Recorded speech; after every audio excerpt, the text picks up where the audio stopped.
Yeah, our farm's located kind of in the southwest corner of Terrell County. My dad and I farmed together. I started in 2005, and after a few years of fighting around trying to keep stuff separate and keep chemicals separate and diesel fuel separate and all, he finally said, look, let's just go in together and we'll split everything. Been like that since 2010 maybe, and he's hoping to be out in another 3 years completely. Be out of the financial and the decision making, but he's still gonna have to come back and work some. He can't fish all the time. He's gonna have to come back during the extremely busy times to drive a tractor. So at the Georgia Association, we like to tell the story of conservation around the state, and part of that is awarding a farmer or landowner that is exemplary in their adoption of conservation practices, and we make that Friend of Conservation Award every year. And so Robbie Faust here in Terrell County was nominated and won that state award. And then we're also really excited that the Faust family won the National Friend of Conservation Award. And getting to know Robbie over the years and their family, they really embody that spirit that I think Conservation District folks have.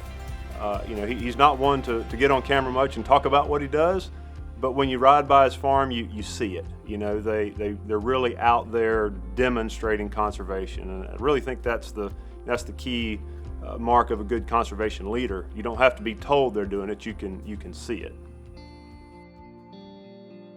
One of our main jobs is actually managing the water, irrigation, especially rain water. 3-inch rain in an hour, that's when you have problems with trying to manage water and where it goes, where it needs to go. And that's where your grass waterways come into play, and trying to funnel water into certain areas and cuts down on the erosion. The strip till and the cover crops help, but it's still not 100%. I guess you got to put it all together to make it work. We put some of our first low pressure drops in probably had to have been around 2008. We got signed up in a program between the Hooks Hanner and then some of it was through the NRCS. It was cost share. You paid part and they paid the majority of it. The low pressure drops, fixed leaks, booster pumps, end gun cutoffs. If I was giving advice to somebody starting off like I did,